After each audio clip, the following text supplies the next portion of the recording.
This is Will Montgomery, former Washington Redskins center. Yo, what's good, folks? This is Trey Johnson, the headbanger, yo, and you're listening to Mess Hall with Rally Captain and Tailgate Ted. Word. What's going on, Rally? Happy belated birthday, man. How you doing? Hey, thank you, man. And thank you to everyone who reached out to me by either voicemail, text, or social media. However you want to look at it, I greatly appreciate it. Made an old man feel young again, or younger, should I say. Shoot. Old? You ain't that old, man. What are you talking about? Oh, bro, if you only knew. But I'm going to keep that to myself. I hear you, man. I just look good for my age. No, I was out last night playing pickleball for 3 hours with this group I hang out with out here at the beach. And I've been playing since January, so I'm kind of new to this whole thing. And these guys are like, oh, well, you're just a kid. You know, you'll catch up soon. I'm like, I'm in my 40s. I'm not a kid. I don't feel like a kid. I spent like $1,000 on these compression boots to go on my legs so I can recover faster, right? And it's like, I'm not buying that type of stuff if I'm actually a kid. So, and it's all relative because I think some of those guys are in their 60s. And one guy, well, I want to see this guy's birth certificate. He says he's 70. He moves around faster than some 30-year-olds. So I don't know if he's on some HGH or what he's on. Maybe you and him are on the same diet, but well, wait. I'm not that old, brother. No, I ain't claiming that. I'm just saying the way you move around, you know what I mean? Because you're on your bike, you know, you're doing this, you're doing that. So, you know, it's however how you feel. You're as old as how you feel is what I'm trying to say. That's what they say, but okay. Do the compression socks work for you? So they're oh yeah, man. These pneumatic boots made by Hyperice. Mm-hmm. So they go on your legs and it goes at different, I guess, degrees of intensity. You can make it specify with a different part of your leg. I had a swollen knee for a couple of weeks. It would just act up ever since I use these in the morning before I go play. And then after I'm done, dude, I feel fine. I can go back out for another couple more hours. These things are actually worth it, worth every single penny, which I did not want to admit ahead of time because the wife had been bugging me to buy them, but damn, these things are good. So is this one of those things where the wife is always right type of deal? I'm not going to say always. This might be time number 7 since we've been together. Right. But I mean, yeah, this was one of the ones where she got it. So I'll give her a little air horn.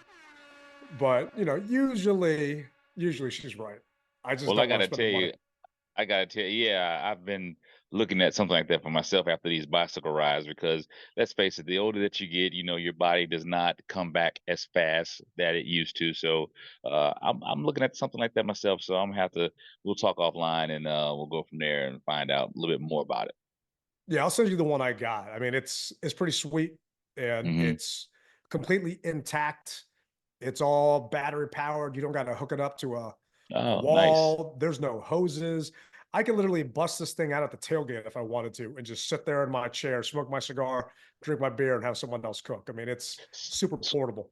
So it goes all the way up over your knees, ankles up to knees, all the way up to awkwardly like your groin. I mean, it goes. Wow.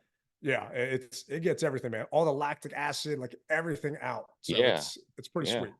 Nice. Considering, you know, how much bike riding you do, it's like B Mitch just got done with that century ride to Dewey Beach. Oh yeah, you need it. And yeah, I mean, if I'm him, I'm, you know, rocking that thing immediately after. And I know he's older than both of us, so shoot.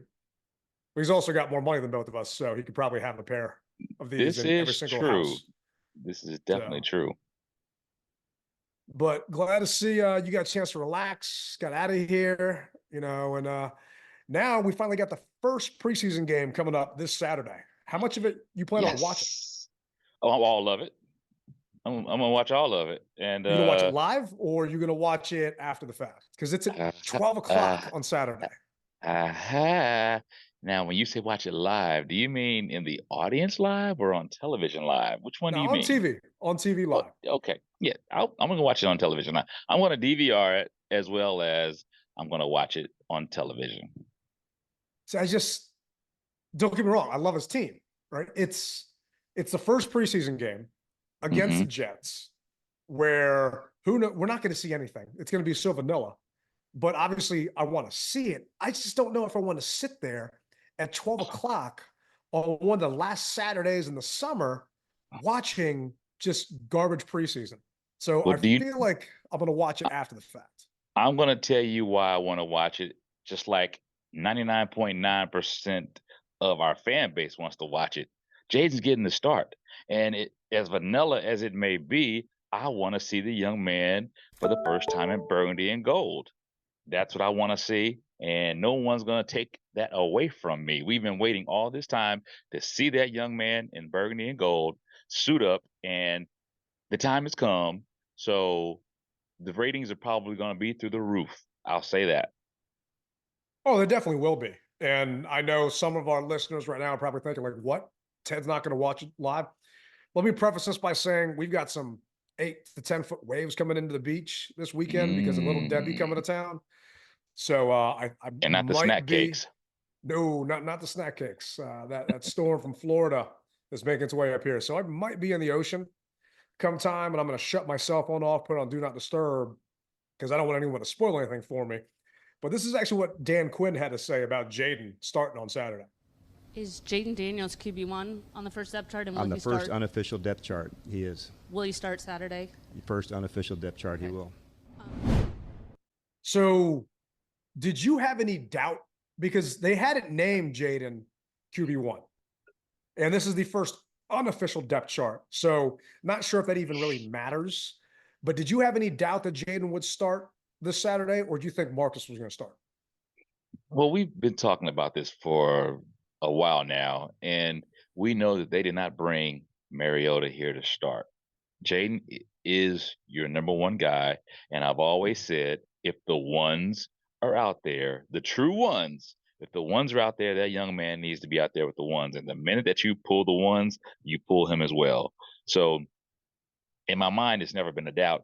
I think that a lot of the fans possibly may have doubted, and some of the sports analysts may have doubted it. But as far as the captain was concerned, nah, I said start him, put him out there so that he can get those reps. He needs it, and we all want him to have it, because what we don't want is that double-edged sword where we say, man, we might have won more games only if he would have had more time in preseason. You just don't want to put yourself in a position that way. It makes him feel happy, it makes the team feel happy, and it makes the fan base who's actually paying your salary happy. Yeah, I'm glad that he's starting. I know the Junkies, I was out here listening to him at 6 o'clock this morning. They had, I want to say maybe an hour and a half or 2 hours where they were just getting pissed off and getting worked up because they were saying, well, if Jayden doesn't start versus the Jets, this is going to be Dan Quinn's first strike against them. And I'm paraphrasing, but right. EB was just getting all angry. And next thing you know, JP Finley tweets out Jayden Daniels starting. So they just wasted an hour and a half for something that was, just getting all worked up for nothing. And I get they got 4 hours to cover. It is what it is. But I'm happy to see that more so Jayden earned the right to start. I don't think they're just letting him start because he was the second pick in the draft. I think he really outplayed Marcus from everything I'm hearing from fans that were out there, analysts that were out there, and people that I trust in the industry. And this is actually what DQ had to say about the thought behind making Jayden QB1 so far. With Jayden, you guys have been very careful to make sure he's in the competition and all that. When it comes to making him a QB1 for this game and all that, what's the thought behind it, and how do you make sure you still kind of, go about the competitive aspect? Yeah, I think a lot of it drives into some of the practice as well, and really, John, he's earned that right to do that. And so through the course of all the practices, you're keeping track of accuracy and completions and decisions of where it goes. And so it was really a byproduct of him, really nailing those moments. And so, like I said, we're just going through the whole process, but it's good to see when there's markers set, you get that one, then you get to the next one, and you get to the next one. And the good news is Jayden and Brandon and Mike Sainristil and others, they're the type of competitors that want to go after things. And so for them, having some markers to go after, I think that's a really good thing because that really suits their personality and their competitive nature as well. Is Jayden maybe a little bit further ahead than you had anticipated at this point? I had high expectations for him coming in, but I would say he's definitely surpassed even my expectations of the readiness, the command. I knew he was going to be cool, you know, knowing the system, like he's just got that way about him. But yet you do see the other players gravitate toward him. They recognize how hard he's worked at it. And I'd also be mistaken to say Marcus has had a really good camp too. And so this was not, you know, something that's easy to do. That's what real competition's about. And I couldn't think of a better, you know, teammate than Marcus for Jayden. The quarterback room, like I said, has just been remarkable. So I trust DQ when he says that it's been a competition. We all know when Rivera was here, it wasn't a competition. I mean, realistically, they did Brisket wrong if they told Brisket it was actually going to be a competition. And I'm not surprised Jacoby had that phantom hamstring where he didn't want to play at the end of the season because he just wanted to go someplace else where he actually get a real shot. I just truly think that Jayden's won over some of these vets and won over the coaching staff and the team, and he has earned the right to start. And you talk about the starting offensive line, some of these guys are actually banged up right now. So Andrew Wiley's banged up right now. Brandon Coleman didn't practice today. A couple other guys didn't practice. So it's Tuesday when we're recording this. Game's not until Saturday. And I don't think the joint practice is until Thursday. So some of the guys hopefully are going to get back out there. I'm concerned with what we're going to see from Jayden because there was actually a question I want to say that Sam Fortier had during a press conference of when do you kind of know when to use your athleticism and your legs versus when do you want to get down and slide? And paraphrasing Jayden here, he said, basically, I want to use my legs when I can. You know, I want to go for it. And that part scares me and worries me a little bit with him getting out there. And I'm hoping we see him, but how much do you want to see of Jayden versus Jets? And how much do you think we're actually going to see? Maybe from a drive perspective or snap perspective. I probably would expect to see him, I'd say at least the first two series. After that, you know, or one or two series, or whenever they feel that he left the game on a win or a high note, so to speak, if that makes sense. I think that you want to see, they want to see him go through the progressions. They want to be able to see him make the right decisions. And I think if they see that in the first initial drive, they may pull him then. I mean, what they have is they're going to have a lot of tape on this joint practice, and that's what I think is fueling a lot of this. But we know game time situation is totally different than practice. So whatever the young man can go out on a high, let's say they may have him scheduled for, I'm just using this number, 10 plays, but on the 8th play, he looks really good. Those 1 through 8 plays, he looks really good. I can see them pulling him in and say, we've seen enough, okay? And we will continue to work behind closed doors to be able to put our packages into play. I don't want to see him any more than, like I told you, my biggest thing, Ted, is if the ones are out there, as long as they're out there, he should be out there because that is the makeup of his team. And as far as these guys, Coleman and Wiley, not being there right now, I do believe that we will see them on Saturday. That's what I believe that they will get better. Whatever's ailing them right now, they'll get better, and we'll see them on Saturday for however long that the grown-ups in the room need to see them. What about you? Yeah, I think you're right. And this is actually what DQ had to say about practice reps versus the Jets versus game reps.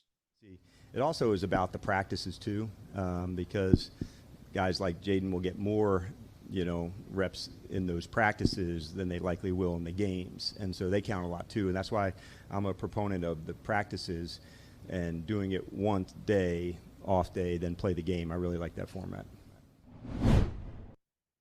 So that goes into me not caring about it as much live, because I think we're going to see 2 drives tops of Jayden out there. I don't think we're going to get any more than that.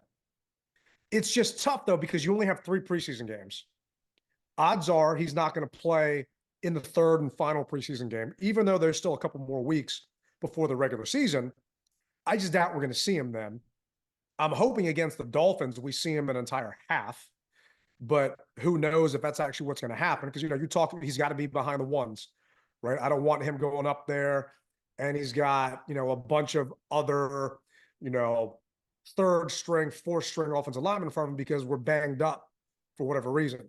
So if he gets considerable reps and work against the Jets in that Thursday practice, then I'm fine. If he gets 1 drop, I don't care. I was actually shocked. The Panthers said Bryce Young, their rookie quarterback they had last year that they drafted overall, isn't playing at all in their preseason game. So it's kind of, considering how bad the Panthers were last year, you would think that you'd want to get that team and that kid as many reps as possible. But every coach has their own, methodology about this entire thing. It's just, I trust DQ because he used to be a player and he knows what's best for his guys.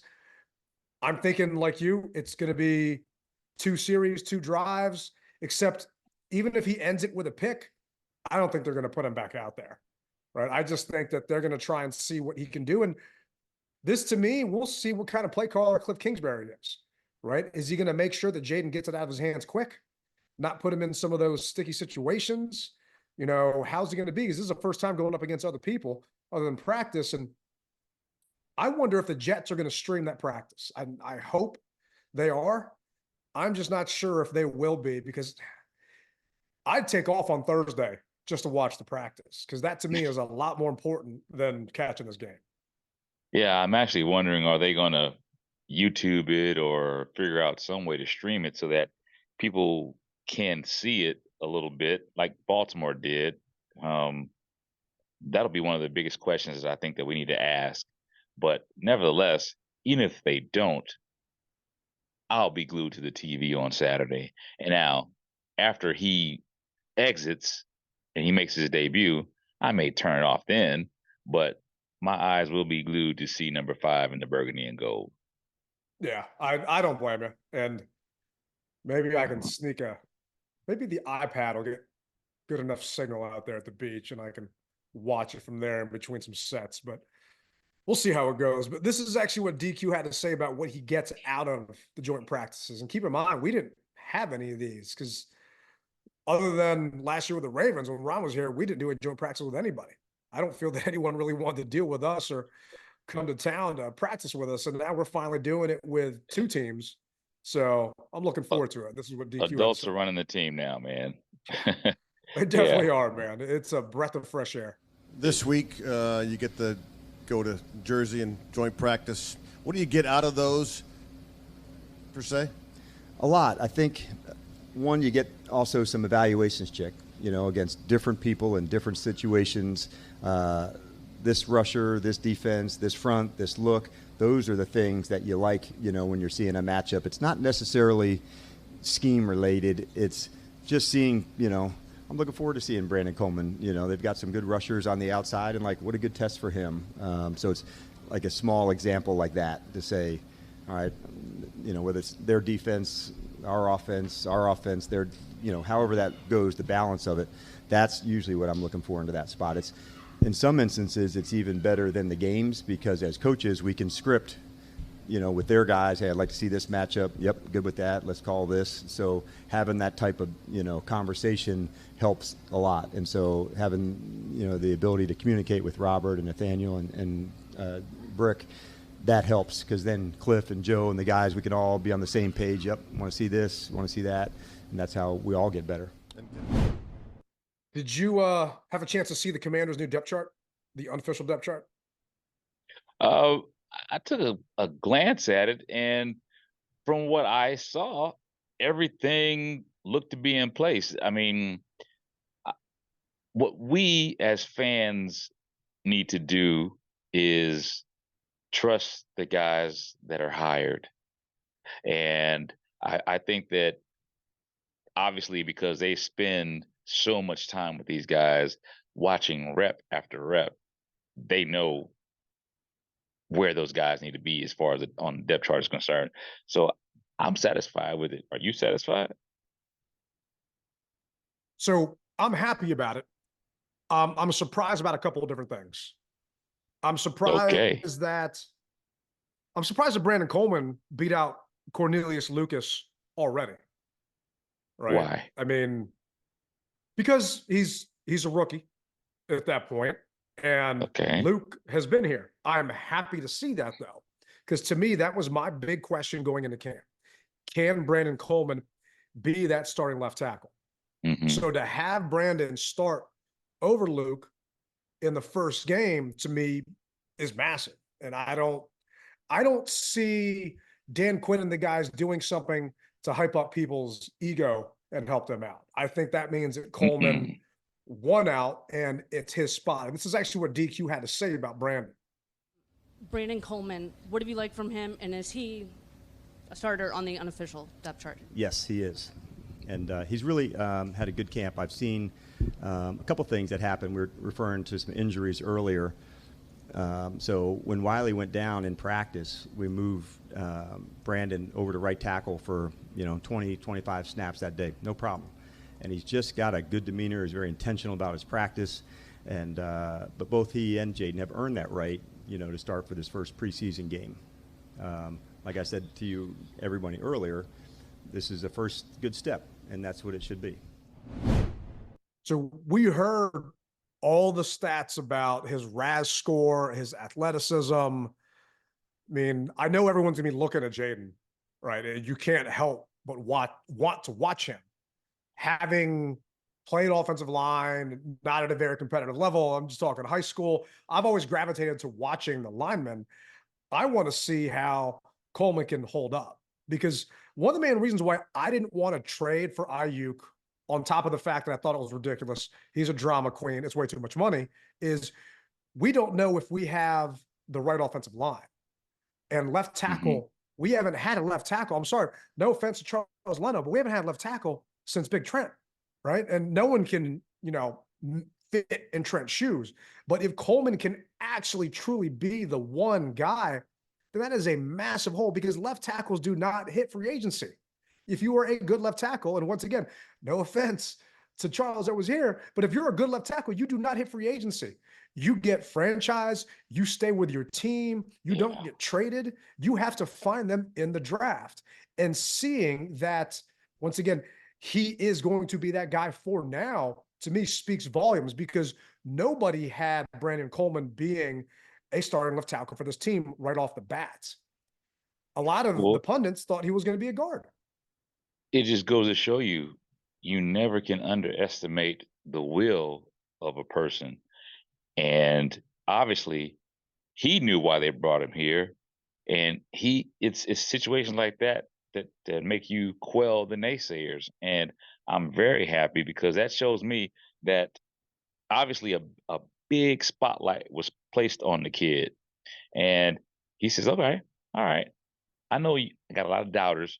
Well, it's my job to eat right, work harder in the weight room, and get myself mentally prepared for this, because I want this, and I'm going to show you guys why I deserve it. And so it speaks volumes of the new mindset that the players, as well as the coaches, even fans have. There's a new mindset. We aren't just, fans were never here just getting a paycheck, but those players that may have been here, and I'm not saying that Leno was here just to get a paycheck, so don't nobody quote me on that and tell his wife or anybody in his family that the captain said that. That's not what I'm saying. I'm saying that there's a new attitude for where these guys want to show and prove, and they really want to work their butts off for Dan Quinn and company. And now you've anointed him the position. It's just a matter of now, how does he stack up against another colored jersey? Yeah, I want to see, because communication is massive, right? I mean, he's protecting Jayden's blind side. So to have a starting rookie quarterback and a starting left tackle, at least you have a veteran center like Tyler Badass in the middle there. And, you've got some guys that can be able to help out, but I want to see how that goes. Is he going to do what he needs to? And I'm hoping we're going to see him out there with more than just the ones, because I feel that he needs a ton of reps. Were you as surprised as me to see that Olamide was ranked over Luke McCaffrey? Because all of the pictures, the videos, and the highlights that the team has been sending out, you see Luke catching balls. I haven't really heard anyone talk about Olamide, and maybe because they can't pronounce his name and it's, a tongue twister. But I was kind of shocked to see that he was higher up on the depth chart than Luke was. Not me per se. And the reason being is because McCaffrey has family tradition, whereas Zacchaeus has actual professional ball playing time / tradition. So OZ, as I'm going to call him, because I can't pronounce his last name, but OZ, he's been there at the highest level with the Eagles. He's caught touchdown passes in the NFL. So I can see where that experience can beat McCaffrey out. I can see that. And once again, I have to go by who has the most eyes on right now. And that's those coaches. Those coaches know what they're looking for. It may have been an attitude issue, or it may have been something very minute that put him in front of McCaffrey. We won't know. But what makes a difference is what they see on the field and what they see on the film. What we as fans see, a quick highlight and snapshot, is one aspect, but what those guys see behind closed doors and film sessions is another. So I'm okay with it. Oh yeah. I mean, I'm fine with it. I'm surprised in some of the different things there. I mean, you talk about experience, like Cornelius Lucas has, granted, he hasn't been a starter. He's been, a swing tackle and playing other positions, but he's had a hell of a lot more reps than Coleman, right? And Zacchaeus, okay, he played in 17 games. He only had 10 catches last year for the Eagles. So in his entire career, he's been in the league since 2019. So he played for Dan Quinn, which I don't know if that's why he's doing it. I highly doubt it. But he played for Quinn in 2019 and 2020 when Quinn was out there, or 19. And since then, he's been in the league. He's only had 72 catches. So it's not like the guy's a barn burner. I would want to see what McCaffrey can do against the Jets ones, right? What he can actually do against their cream of the crop. Because to me, like Cornelius Lucas, he's a journeyman. He's a guy that I'm not hanging my hat on, but iron sharpens iron, right? How long have we been saying that for years with our defensive line and our offensive line?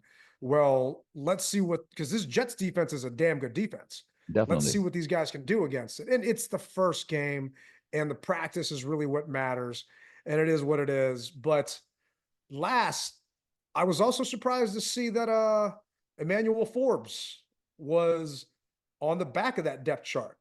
So he's backing up Benjamin St. Juice.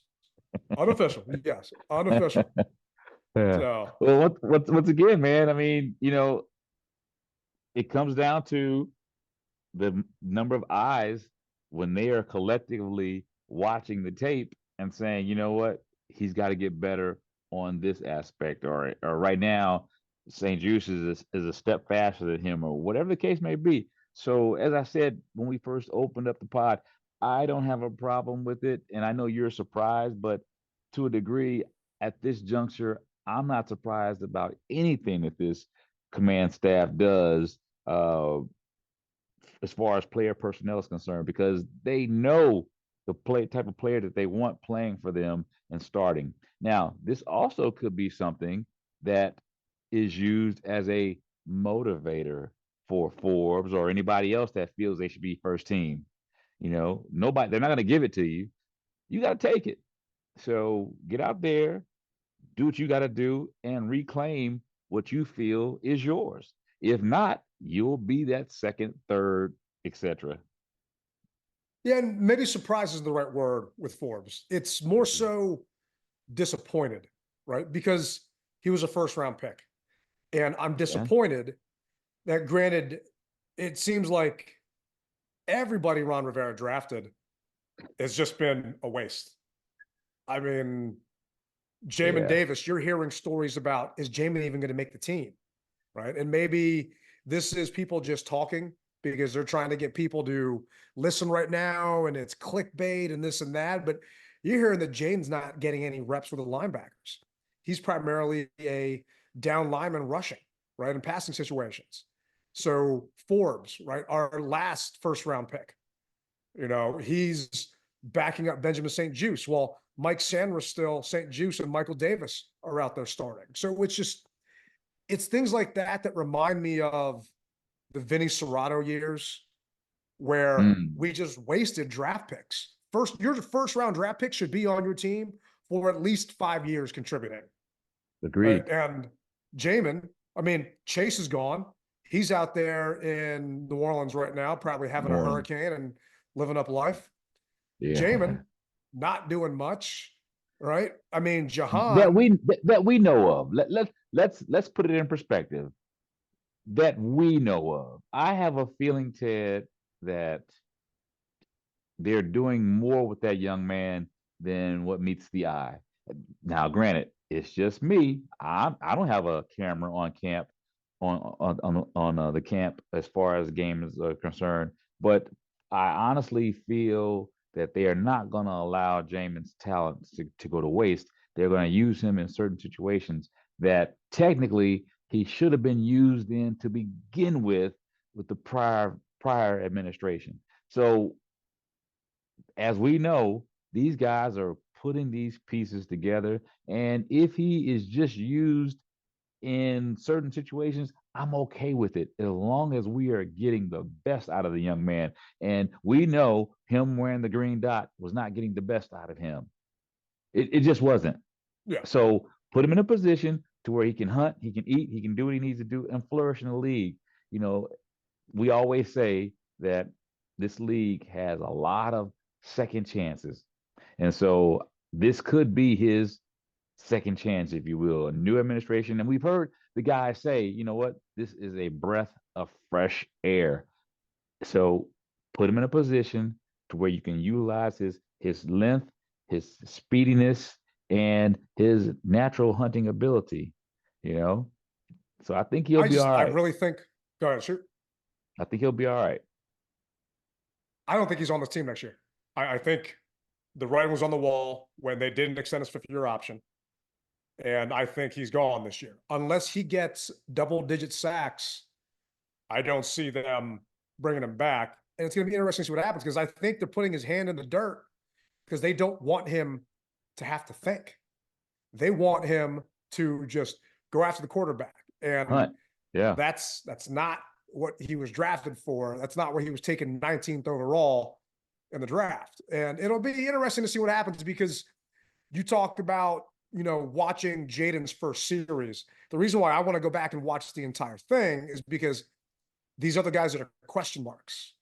What is Jamin going to do? And granted, we're not going to see any stunts, any exotic blitzes, this and that, but he wasn't even getting the simple stuff, right? And Emmanuel wasn't getting the simple stuff. So if things are dumbed down and vanilla, are these guys going to actually be able to keep up? And that's what I want to see versus the Jets on Saturday. Can they keep up? Because we're not going to see Aaron Rodgers. They're not going to be going against the Jets number ones being real out there. So what's going to happen? And who knows? All I know is we actually have a game to watch for the first time because no offense to the Commander's staff that's sending out the videos. Obviously, they're not going to send out a video of Jayden throwing a pick or Jahan dropping a ball or B-Rob getting stripped by Sanderson. That'll be terrible marketing. You got to hype up both sides, right? Like Ryan Clark was out there, former Washington Redskin with the Pivot podcast, and he was getting on the fans because the fans were only cheering for the offensive plays, right? He was saying, cheer for the defense too. And I would like to see the defense making plays on some of these highlights they're putting out there. I don't think it's fair. And I get it. Offense sells tickets, but give those defensive guys their props too. If they actually do something, I would have loved to have seen that clip of Sanders still stripping that ball on that run back that everyone's been talking about. But I mean, maybe it's out there. I haven't seen it. If our listeners seen it, send it to me. I'd love to see it. But, you know, you see highlights of Jahan catching a bomb and Terry catching a bomb and McCaffrey. I want to see more than just that. That's just me being selfish. Well, one thing's for sure, in 3 days in a wake up, you will, my brother, along with everybody else. So be prepared, the good and the bad. We've had a lot of bad. I'm okay now. I got an iron stomach. I can handle someone. So, but one thing we're not going to see is the Commanders are officially out on Brandon Aiyuk. Just came out today. Matt Miyoko from San Francisco said that the 49ers gave permission to Aiyuk to negotiate potential contracts with the Browns, Patriots, Commanders, and Steelers. Source said the Commanders have removed themselves from trade talks for Aiyuk, and the Steelers effectively no longer are an option after they declined to meet the 49ers trade demands. The Browns and Patriots have given their best offers to Aiyuk's camp while also presenting trade proposals that the 49ers have accepted. The source said the 49ers likely would acquire a veteran wide receiver and a package of draft picks from the Browns or the Pats. Now that we're officially out of it, did you ever think that this was potentially going to happen? Well, I'm a person that never believes in saying never. So until it's inked someplace else, anything can happen. And that's just how it is. I believe that I'm glad that it, to a degree, I'd say that it's still 90% over at least, because there's still a 10% chance that anything can happen. Will it happen with us? The odds get even less, because we aren't obviously going to auction off the farm, as they say, to get one player when we still have needs. So I'm glad that it's finally off the table for us, even though there is just a slimmer that anything can happen. But for the most part, the door can be closed. So I'm happy about that. So we can move on. You know, we had the little headache, a bump in the road with the footage or the tape or the picture, if you will, of him that Jayden shared. Okay, that was a bad mark. It just was. And now, obviously, he wants a lot of chips. We've got chips, but we don't want to give him those chips. We want to give it to somebody else, or we're going to hold it. We're going to hold our chips until next season or whatever have you. So it's good. Let him move on. Let him move on. So the Browns are offering in that trade Amari Cooper. So they want a number one wide receiver for a number one wide receiver. So if we were going to realistically be in this trade, we would be offering up Terry and some draft picks. And for me, doing that. Too high, too much. I ain't doing that. I'm guessing it'd be the same for you. Yeah. Not willing to part ways with Terry or future draft picks. We are rebuilding, and we are rebuilding well.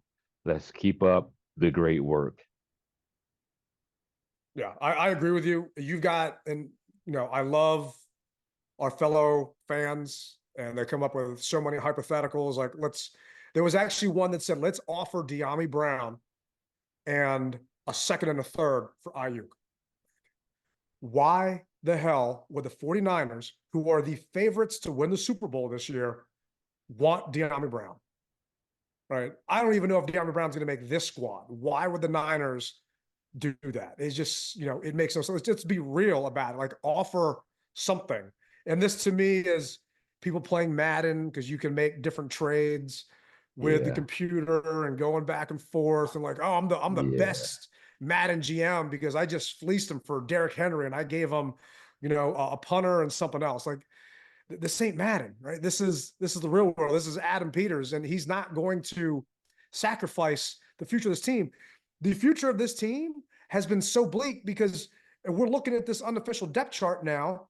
2/3 of this roster is new, and the other 1/3 of it, Ron Rivera's guys, are struggling to even be on this team or be on, first team or even second team here, right? So it's going to be interesting to see what happens and why the hell would we do that. And on top of that, there was Ian Rappaport talking about how Aiyuk has all the power because even though he doesn't have a no trade clause, he can say, okay, well, if you trade me to the Browns for Amari Cooper, I'm not going to sign a long-term deal with the Browns. So why would the Browns even want to do that, right? Why are they going to even give that up? So even though they could trade him, the Browns are going to say, no, we don't want to trade you anymore because Aiyuk refuses to negotiate with us. So it's a headache, man. And I am so relieved that all of those headaches so far have been gone since the Hogs have taken over, since we've got this new group here, since we've got Peters here. We haven't had to have those ugly negotiations, and who knows what's going to happen next year with John Allen coming up on his deal with no guaranteed money. But right now, I am enjoying the fact that we are not the poison or the cancer that people talk about. And to me, that's the Niners and that's the Giants and some of these other teams with all their drama. And let everyone else, let them play Madden while we're just sitting here focused on the actual real game. Yeah. I tell you what, here's an off the field question. We know that they just tore down the FedEx Field sign, their sponsors, FedEx. Who do you think the sponsor is going to be? Oh, I didn't know they pulled the sign down. Yeah, they took the sign down all over the field, where on the building, all the signs that said FedEx Field, those are all gone. So I'm wondering now who's going to be the sponsor. Watch it be UPS or somebody like that. Well, I know they're changing the parking lot colors because I'm in gold G now, and I was an orange G for the past 20 years. So it's going to be, I got to update my website for the tailgate and all this other stuff and make sure everyone knows where they're going. And I got to talk to the team about updating ways and everything. But what was it? B. Mitch and Finley were talking about Wale should put some money down because Pitbull just got the rights to a field in Miami, I think. But I don't know, man. Maybe the left-hand up guys can throw their name in the ring and see if they can sponsor it. Or maybe SB Events. I don't have enough money to be a sponsor, brother. I mean, that's a lot of money. I mean, I could throw a trip in every once in a while, but I don't have enough money for that. Oh, maybe throw in a trip and they'll get you a Tunnel Club pass for this season coming up. And you can bring your boy for the preseason game. Right. Okay. Okay.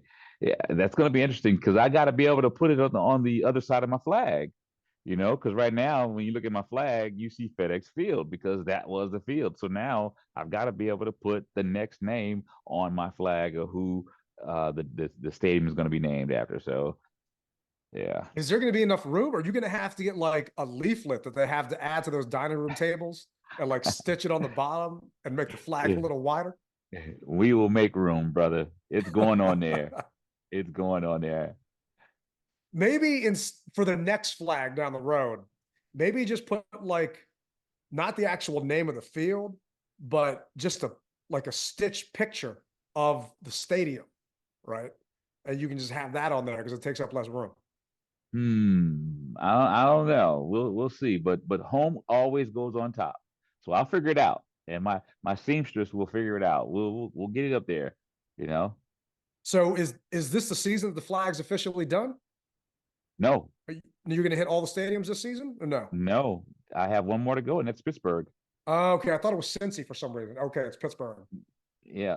So Cincinnati is the second to the last.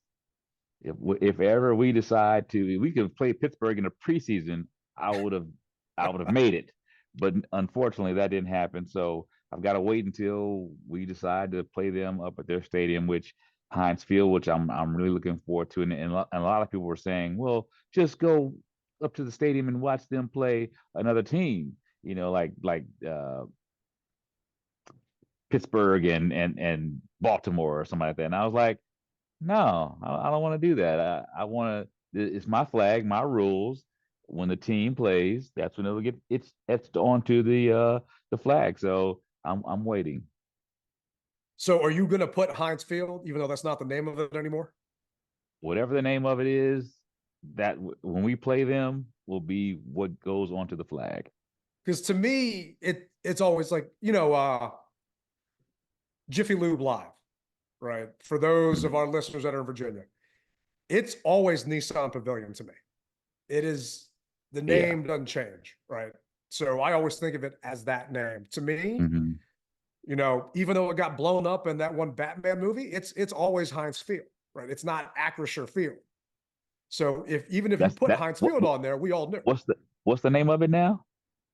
Acrisure Stadium is the name of it. Acrisure. Okay, I didn't know that. Yeah. So whatever the name of it is, when I put my butt in that seat, that's what's going on the flag. So you don't retroactively go back if they change the name of the stadium. It's what it was when your ass was in that seat. There you go. That makes sense. That makes sense. So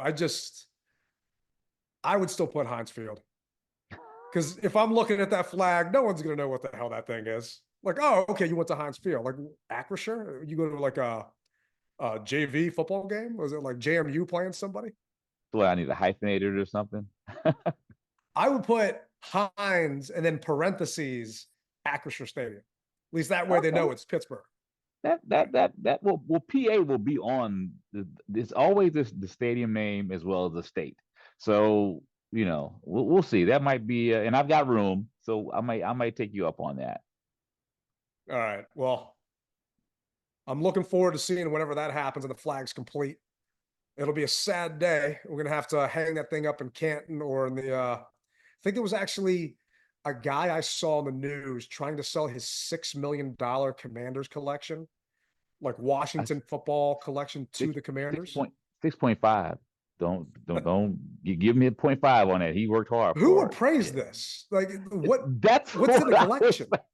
That's what I was thinking too. I mean, who would praise it? It was 6.5 million. I mean, you have all your receipts or something that say the total that this is what everything cost. I mean, now if you had that, I would be impressed. I really would be. But hell, my collection that I have is worth 2 million then. Yeah, I mean, I'm appraising stuff. It's priceless, right? That tailgate van's worth $750,000, even though right now it's not working. So I got to get it up and running. But who appraised this guy's collection? And if I'm the Commanders, maybe they'll give him a Tunnel Club pass, but I don't know how much money they're going to give him for his collection. We'll see what happens. Yeah. But this is interesting, man. I want to see what's in the collection. I do know a couple of Hogettes that wanted to sell their collection back to the team. This is actually 2 names ago, so I'm not sure if they're looking. I know that they did talk about wanting to put a museum out there and pass out hats and stuff to younger fans and try and build the fan base in the new location, wherever that's going to be. So it'd be great if we had something like that here. You go to other stadiums. I mean, obviously you go to every other stadium. A lot of teams have that, and we don't. I have a buddy from Miami coming up, and he said, hey, I can't find a stadium tour of, FedEx Field is what he still calls it. It's like, because nobody wants to tour the stadium. They're not selling tickets for you to tour the stadium. It's like, so you can laugh at the broken pipes. You want to go? It's like there is a water sanitation place down on the 295. You can go roll past that and you'll get the same feeling. So it's our stadium and it's fun. But it just cracked me up that someone actually wanted to tour because, when we were in Atlanta, right, and seeing that new Mercedes-Benz Stadium, or going out to Vegas, of course, going to SoFi, you want to tour all the stadiums. Nobody wants to tour ours. I hope we get more than one win in it this year. I'm hoping that we get a chance to actually, see these guys put up. And this weekend will be the first start of actually seeing if that's true. And I got a lot of faith in this coaching staff because if Brandon Coleman and if some of these rookies can actually contribute, I am changing my season prediction, man. Oh boy. All right. Okay.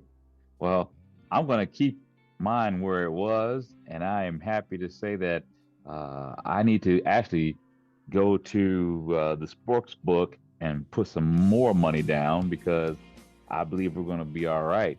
I really do. And before we go, for everybody that's going to Tampa, I will be hosting an official fan rally down there. So I'm looking forward to seeing everyone come support that fan rally. It's in a beautiful location, large location.